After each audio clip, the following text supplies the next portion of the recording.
Hi, I'm Randall Sims, and I'm going to share with you my Rhinar deck for my US Nationals and the Calling Orlando preparation. While I didn't play well enough to excel at those events, the deck is still powerful and performed great in my testing leading up to those events against some of the best players in the US. With the Tales of Aria constructed season coming to a close, this will be an abridged deck tech, but I still feel it's full of useful insights. The deck runs Romping Club as the only weapon and looks to leverage its value as much as possible. The deck runs the standard equipment of Skullcap, Spring Tunic, Scabskin Leathers, and Gambler's Gloves. I run Gambler's Gloves over something like Goliath Gauntlet because I value only having a 2.7% chance of rolling one twice on Scabskin Leathers over adding damage to something like Command and Conquer with Goliath Gauntlet. Skullhorn comes in for Kano and Chane, while Null Rune Gloves comes in for all three Rune Blades and Kano. I adjust the deck from the core 60 cards depending on the matchup. The deck is always run at exactly 60 cards with 15 blue pitches. This gives you the highest percentage chance to have exactly one blue pitch card in your hand each turn cycle at 44.4%. The number of attack actions that are 6 or more range from 27 to 33, depending on the matchup, with the one outlier being Chane. To keep the deck consistent and predictable, I don't run Pulping, Beast Within, or Tear Limb from Limb. Each of these cards, while powerful, don't help with that goal of being consistent and predictable. I don't run Savage Feast of any color, because in most matchups my arsenal slot has a clear plan and I can't just stick any card left over from Savage Feast into my arsenal. I only run the one Reckless Swing because the card is worse the more copies you see in a game. I had a few discussions with Sam Dando prior to US Nationals over Discord about our experiences with Reckless Swing and how one really seems to be the optimal number. Sand Sketch Plans is a great card, but my game plan for control decks relies on not shuffling my deck. So I can't use the card in the traditional way of discarding the card search for the action point. Instead, I use it to shuffle the deck late game if the one Reckless Swing was recently pitched and I need a chance to shuffle my deck and hopefully get it off of the bottom. Barraging Bighorn and Breakneck Battery are cards that enable pitch stacking against control decks by pitching a red like Massacre before a blue to make the attack and then follow up with a club swing off of the two floating resources. This is a play pattern that will be repeated quite often with this build and makes it more manageable to pitch stack. Against Bravo, we use the standard equipment, and as far as deck changes, we take out 3 copies of Breakneck Battery Red to bring in 3 copies of Unmovable Red. The overall game plan is executed in 2 phases, setup and a payoff. In a setup phase, we play defensively until we hit the second cycle of our deck, which is around turn 16.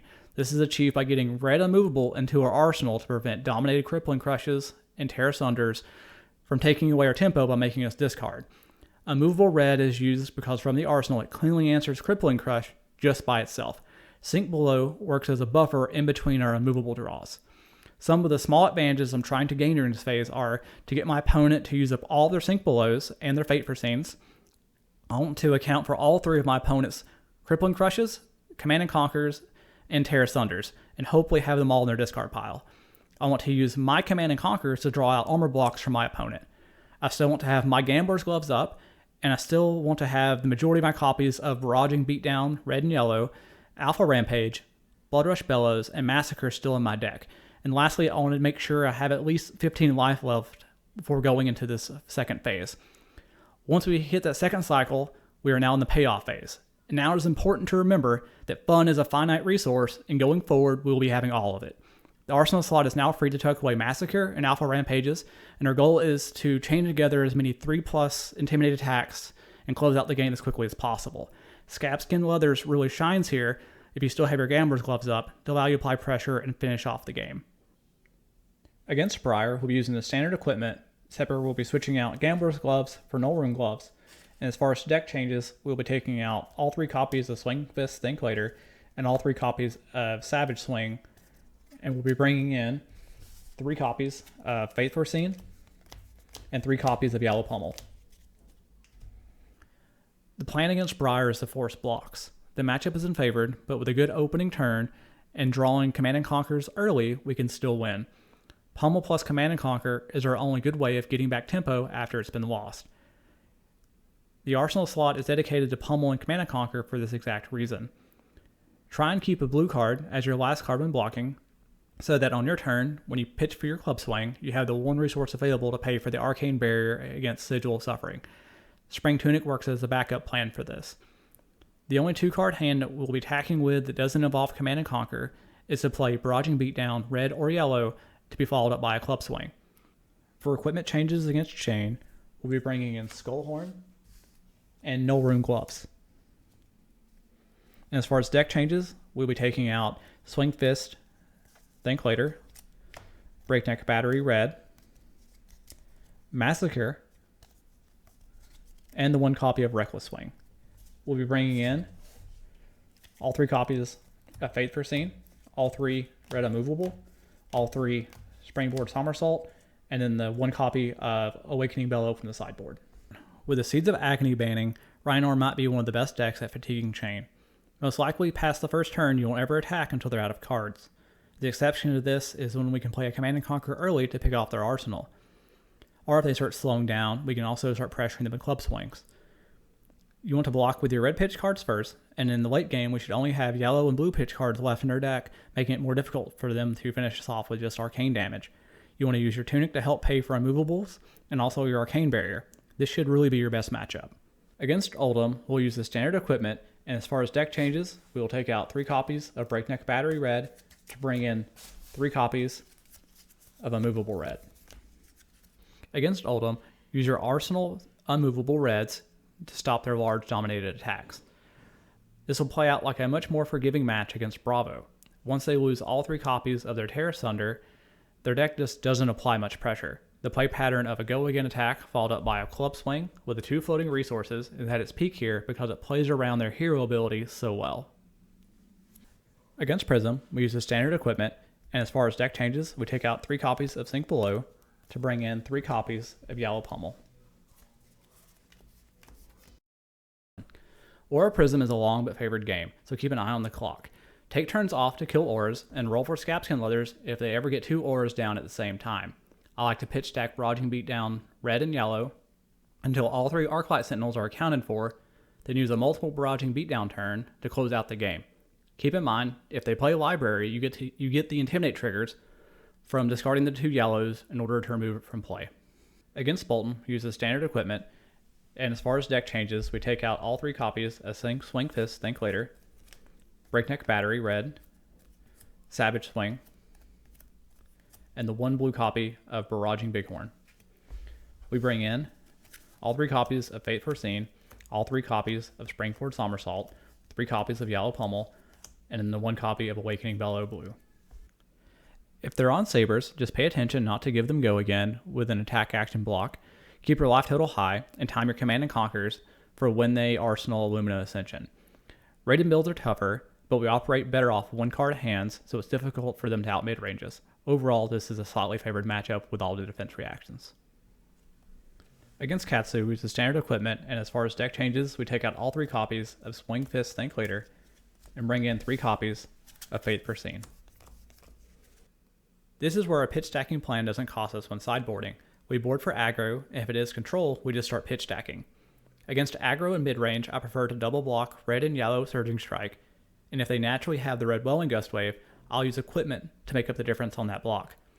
I find that Katsu aggro and mid-range are close to slightly favored once you take the time to learn all the combo lines' resource cost and account for Razor Reflex, Ancestral Empowerment, and Breaking Scales when making blocks.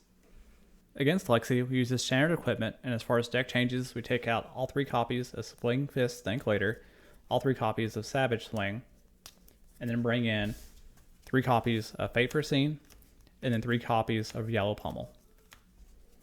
Lightning Lexi and Ice Lexi are both good matchups. Against both, Command and Conquer is our best attack, so it should never be used to block with if you can help it. Against the Ice version, don't worry about pitch stacking, just play a standard mid-range game. Against the Lightning version, expect to block with your entire hand every time they play a 3 of a kind. Normally you can just block out and club swing afterwards. After about 15 turns, they'll be out of red arrows and you can just finish them off. Against Dorinthea, we use the standard equipment, and as far as deck changes, we take out 3 copies of Swing Fist, Think Later, 3 copies of Breakneck Battery Red, 3 copies of Savage Swing, and we bring in 3 Unmovable Red, 3 Springboard Somersault, 3 Fate Foreseen. Against Dorinthea, we want to get a defense reaction into our arsenal each turn that we're able to, and don't be afraid to overblock and to swing with a club. If you've never clubbed someone for 1 damage over 40 turns to win a game, this is a great time to do it. Against Viserai, the equipment changes we will make is switching out Gambler's Gloves for Null Rune Gloves, and then we'll bring in Skullhorn if they are going first, but if we are going first, we'll stick with Arcanite Skullcap. As far as deck changes, we'll take out 3 copies of Swing Fist Thanklater, 3 copies of Savage Swing, and we bring in 3 copies of Fate Foreseen, and 3 copies of Yellow Pummel. Against Viserai, we're just going to race them. We use their defense reactions to stop any relevant on-hit effects they have, and use Command & Conquer and Pummel to disrupt them. Since our deck has such a high pitch value, we can easily pay for Arcane Barrier throughout the game to help blunt a lot of the damage. Generally speaking, this is a race that we're favored in. Against Dash, I use the standard equipment, and as far as deck changes, I take out 3 copies of Sink Below, and bring in 3 copies of Yellow Pummel. I don't run Arc Smash because I hardly see Dash as a deck, but the plan here is to close out the game as fast as possible, ideally before they get their second Plasma Purifier and second Induction Chamber. Even without Arc Smash, I still feel like this is a even matchup. Against Levia and Rhinar, we use the standard equipment, and as far as deck changes, we take out 3 copies of Sink Below, and bring in 3 copies of Yellow Pummel. Against the other Brute classes, we'll be playing off of a 1 or 3 card hand the majority of the time after blocks.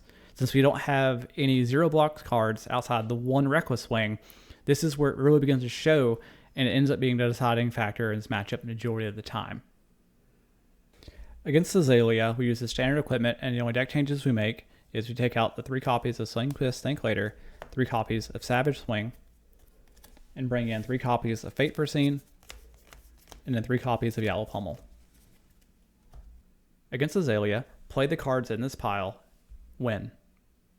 That's it. Against Kano, we take out Gambler's Gloves and Arcanite Skullcap to bring in Null Rune Gloves and Skullhorn. The deck changes, we take out 3 copies of Sink Below and the 1 copy of Reckless Swing. We bring in 3 copies of Yellow Pummel, and then 1 blue Awakening Bellow. Against Kano, use your blue and yellow pitch cards to pay for your Arcane Barrier, and then attack them with the cards in your deck. This is a free win. Hope you enjoyed this abridged deck tech, and be sure to subscribe and drop any questions you have in the comments below. I'll do my best to answer all that I can.